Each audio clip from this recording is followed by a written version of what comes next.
सबका स्वागत है अपने चैनल पे।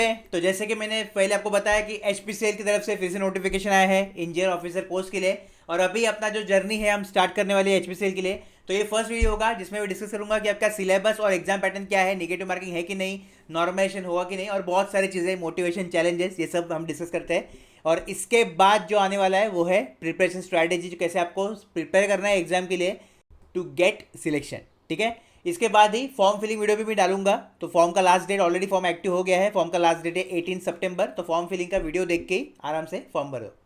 तो फर्स्ट हम स्टार्ट करने वाले हैं मोटिवेशन से, जो डेफिनेटली हम प्रिपरेशन स्टार्ट कर रहे हैं। तो कुछ पॉइंट्स ऐसे चाहिए जो आपको ड्राइव करे, जितना भी टाइम आपको मिलने वाला है उतना टाइम अच्छे से डेडिकेटली प्रिपेयर करने के लिए, राइट। तो फर्स्ट अपॉर्चुनिटी है आपका ये एचपीसीएल का, और वो है महारत्ना पीएसयू।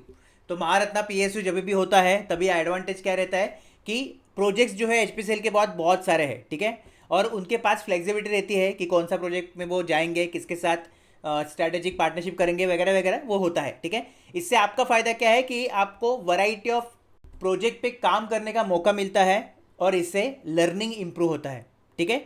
सेकेंड, अगर ये महारत्ना पीएसयू है तो इधर प्रॉपर एक स्ट्रक्चर होता है, ऐसा नहीं कि कुछ कुछ पीएसयू है मिनी रत्ना जिनमें प्रॉपर स्ट्रक्चर नहीं है, ठीक है, लेकिन एचपीसी में ऐसा नहीं है। एचपीसी में प्रॉपर स्ट्रक्चर होगा, और definitely as a career start जब आपका करोगे तो महारत्ना पीएसयू के साथ करोगे, तो यही एक बड़ी बात है, राइट। सेकेंड पॉइंट जो मेजोरिटी ऑफ कैंडिडेट का फेवरेट होगा, स्टार्टिंग पैकेज आपका है 16.86 लाख सीटीसी, ठीक है, मतलब लगभग 17 लाख का पैकेज आप लेंगे, वो भी स्टार्ट में। और जब भी एक इंजीनियर फ्रेशर जो है पास आउट होता है, इतना तो कभी मिलता नहीं है। अगर आप आईटी कंपनी में जाओगे तो मैक्सिमम 4 लाख तक मिलता है, तो इधर डायरेक्ट 4 टाइम्स आपको मिलने वाला है, ठीक है। तो ये तो सबसे बड़ा पॉइंट है कि आप एज ए करियर जब आप स्टार्ट कर रहे हो तो 16 और 17 लाख सीटीसी के साथ स्टार्ट करोगे डेफिनेटली। थर्ड इंपॉर्टेंट पॉइंट कि गेट एग्जाम की जरूरत नहीं है, जस्ट आपको प्रिपेयर अच्छे से करना है, सीबीटी क्रैक करना है, जीडी इंटरव्यू क्रैक करना है, और उसके लिए मैं हुई उसका टेंशन लेने की जरूरत नहीं है। तो अगर आपने गेट एग्जाम दिया था 22 में, 23 में, और अगर आपका प्रॉपर स्कोर नहीं आया है तो उसको छोड़ दो, कुछ ज़रूरत नहीं है गेट एग्जाम की, ठीक है। और दूसरी बड़ी बात कि इसमें निगेटिव मार्किंग भी नहीं होने वाला, मतलब सभी क्वेश्चन अटेम्प्ट करने हैं, और जब भी निगेटिव मार्किंग नहीं होता है तो 30% जो प्रेशर है एग्जाम हॉल में वो आपका कम हो जाता है, ठीक है। रिमेनिंग 70% अपने को हैंडल करना पड़ता है, ये हमेशा याद रखो। तो ये 3 पॉइंट सबसे बड़ी बात है कि गेट नहीं चाहिए, निगेटिव मार्किंग भी नहीं है, 17 लाख का पैकेज है, और महारत्ना पीएसयू है। और डेफिनेटली मुझे लगता है ये 3 पॉइंट काफ़ी है आपको प्रिपरेशन करने के लिए। लेकिन फिर भी अगर आपको लगता है और थोड़ी डिटेल्स चाहिए, जैसे कि जॉब प्रोफाइल क्या होगा, एचपीसीएल क्या करता है, किधर, बहुत सारी डिटेल, तो एक पॉडकास्ट ऑलरेडी मैंने रिकॉर्ड करके रखा है आपके लिए, ठीक है। वो पॉडकास्ट का लिंक नीचे कमेंट सेक्शन में दे दिया है। इस वीडियो के बाद पॉडकास्ट देखो, एचपीसीएल के बारे में आपको बहुत सारी जानकारी मिलेगी कि जो ऑलरेडी उधर वर्किंग है उनके साथ मेरा पॉडकास्ट है, ठीक है। तो बहुत सारी चीज़ें आपको पता चलने वाली है उससे, राइट।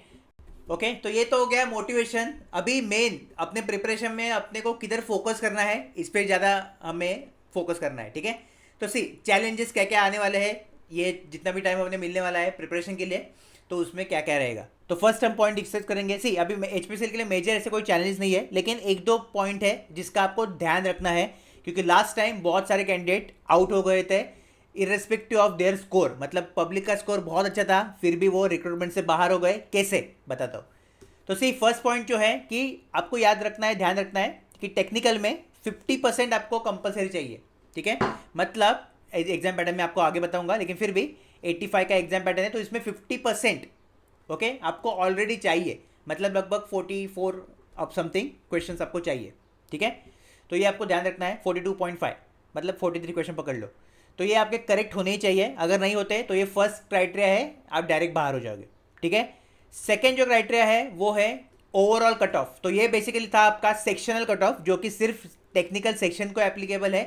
सेकेंड कट ऑफ जो है, ठीक है, ये फर्स्ट कट ऑफ था। सेकेंड जो है वो ओवरऑल कट ऑफ है, जिसमें आपको कंपलसरी 60% तो चाहिए अगर आप यू आर ई डब्ल्यू से हो, और 54% अगर चाहिए अगर आप S C S T P W D और ओ बी सी से हो, ठीक है।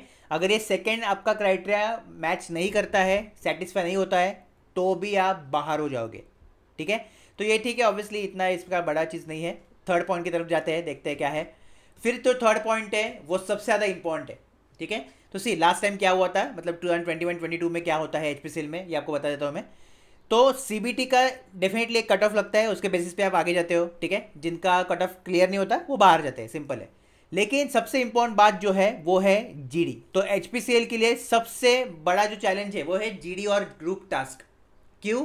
क्योंकि इधर बहुत सारे पब्लिक बाहर जाते हैं, और अगर आपका स्कोर कुछ भी हो, ठीक है, अभी 170, हाँ 170 मार्क्स का पेपर है, अगर 170 में आपने 150 भी स्कोर लाया तो भी खतरा बना रहेगा कि आप रिक्रूटमेंट से बाहर हो जाओगे, क्योंकि आपने ग्रुप टास्क और ग्रुप डिस्कशन में अच्छे से परफॉर्म नहीं किया। क्योंकि इसका एक सेपरेट क्वालिफाइंग क्राइटेरिया रहता है, ओके। 10 मार्क्स का होगा, तो आउट ऑफ 10 सपोज 5 कंपलसरी चाहिए, 6 कंपलसरी चाहिए, ऐसा रहता है। और अगर ये आपका नहीं मिला तो डायरेक्ट आप बाहर हो जाओगे, ठीक है। और जब भी ग्रुप बुलाते हैं 10 या 15% का, तो 15 में से 3 to 4 उस उनके हिसाब से है, मतलब कैसे है, क्योंकि बहुत सारे कैंडिडेट को वो शॉर्टलिस्ट करते हैं, ठीक है। ये दूसरा चैलेंज आप मान लो कि बहुत सारे जो कैंडिडेट है वो शॉर्टलिस्ट होते हैं, मतलब कॉलिंग रेशो ज़्यादा है एचपीसीएल में, ठीक है। तो ये डेफिनेटली थोड़ी बहुत डिफिकल्टी भी क्रिएट करता है, लेकिन ये है, ओके। और इधर सिंपल में अगर लैंग्वेज बोलूँ तो 20% आपका लक अच्छा होना चाहिए ग्रुप डिस्कशन और जीटी में, क्योंकि उनके बेसिक इस पे है कि आपको वो लेंगे कि नहीं, उनको आप पसंद आते कि नहीं,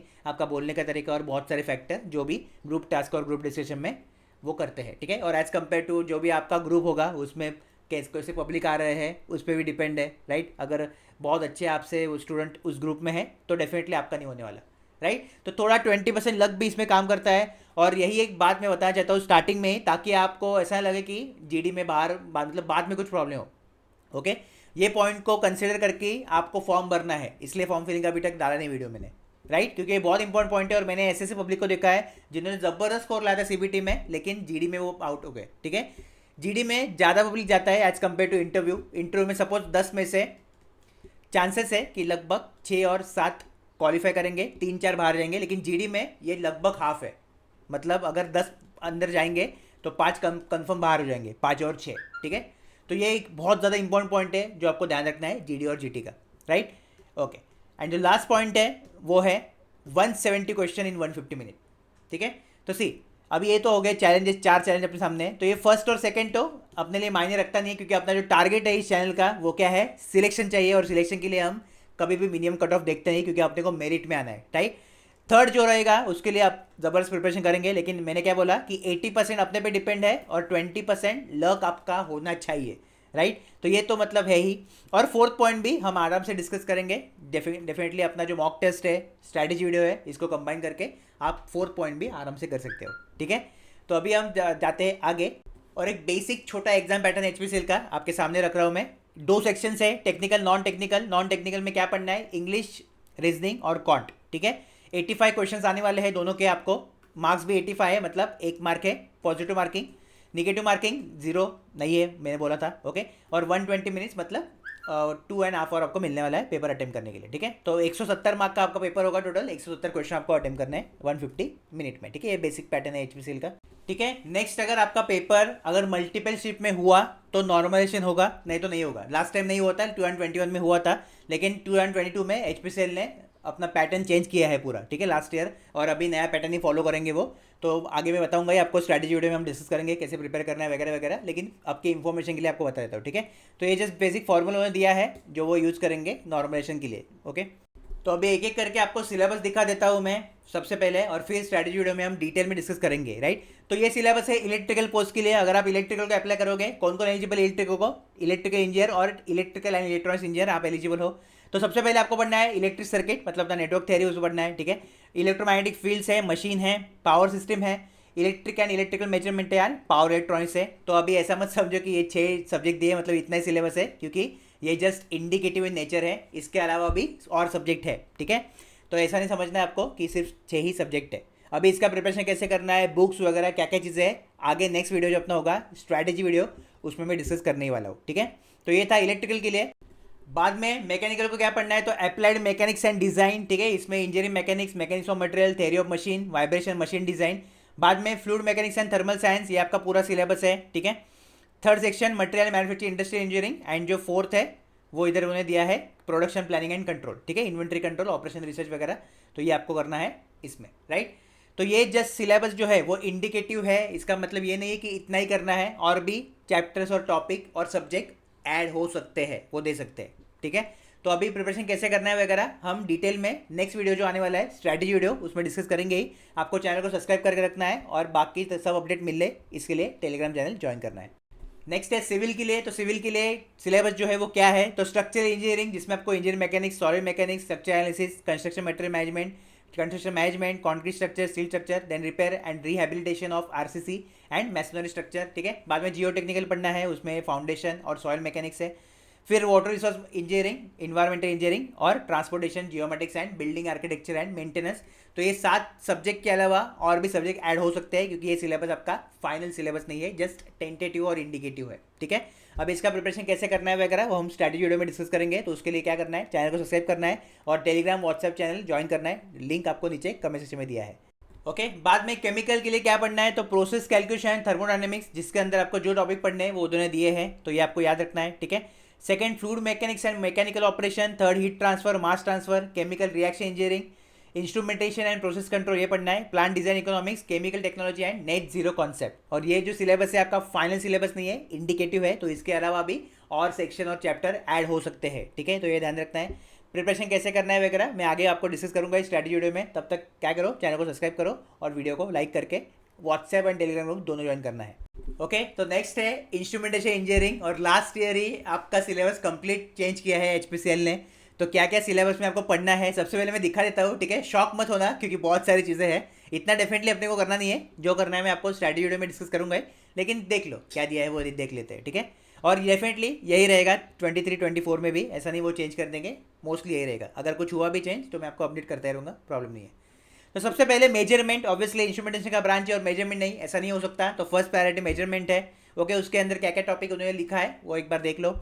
एनालॉग इलेक्ट्रॉनिक्स, डेटा इलेक्ट्रॉनिक्स, बाद में ट्रांसड्यूसर, यस होना ही चाहिए। Automatic control system and feedback system control, ठीक है, ये अपना कंट्रोल सिस्टम ही हो गया। प्रोसेस लूप कंपोनेंट, ये एक थोड़ा आपके लिए अलग होगा।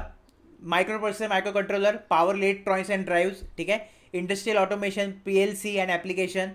बाद में analytical instrumentation, instrumentation system design, optimisation and optical control, process instrumentation and control, industrial automation and control, programming engineering and management, industrial internet of things. बाद में soft computing, artificial intelligence and machine learning. तो एक instrumentation engineer से बहुत ज़्यादा expectation है HPCL का, वो ये दिख रहा है, ठीक है, क्योंकि उसको कंप्यूटर साइंस का भी आना चाहिए, इलेक्ट्रॉनिक्स भी आना चाहिए, इंस्ट्रूमेंटेशन बाय डिफॉल्ट आना चाहिए, इलेक्ट्रिकल का भी कुछ आना चाहिए, राइट, चारों ब्रांचेस का आना चाहिए। और ये इतना होने के बाद भी सबसे फनी पार्ट है कि ये दिया है इधर इंडिकेटिव इन नेचर, मतलब इसके अलावा भी और हम ऐड कर सकते हैं। ओके, तो ठीक है, ये था सिलेबस। अभी स्ट्रैटेजी वीडियो में हम डिस्कस करेंगे कैसे आपको इस ब्रांच के लिए प्रिपेयर करना है और कैसे आपको सिलेक्शन लेना है इस ब्रांच के लिए, ठीक है।